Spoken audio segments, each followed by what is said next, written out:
You mentioned you were just at A4M. You were there speaking and, talked about longevity and detoxification. Because a lot of people think, okay, you need to detox when you're chronically ill. You need to detox when you have tons of symptoms and already. Yeah. But the truth is we're always detoxing all the time. Our organs are doing that. And we do need support living in this toxic world where everything around us is basically a toxin.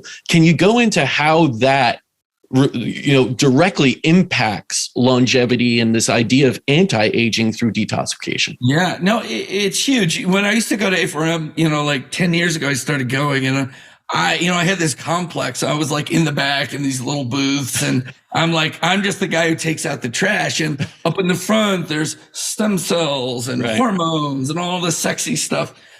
Fast forward, all the research is coming out. Now they call the toxins gerontogens, things that accelerate aging. There's a good paper on the coin flip theory of aging, where when you age, your ability to detox is going down, yet the toxins are increasing the rate at which you age.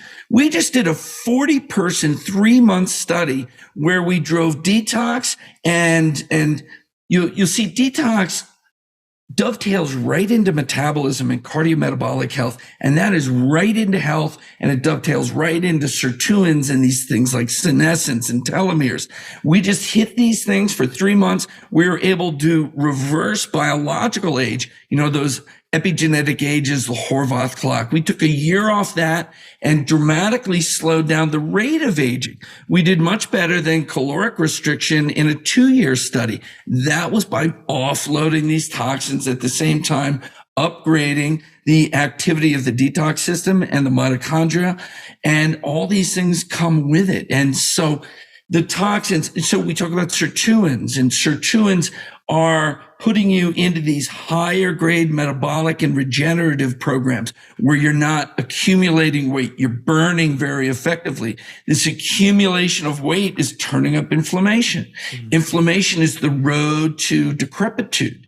And, things like senescent cells, the cells that don't grow anymore and just release more inflammation that gets other cells into senescence.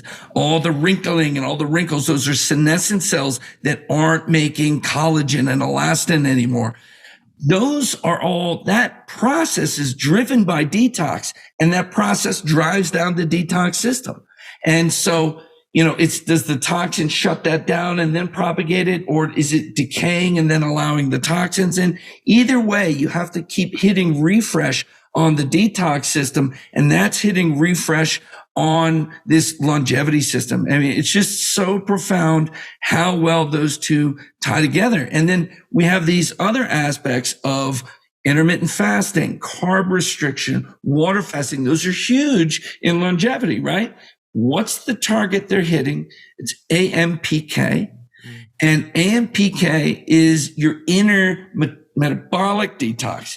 It stops anabolism and turns up autophagy, where you go in and you break down old decrepit cells. You break down old mitochondria. You take the good parts and reuse them, and you shuttle out the old parts.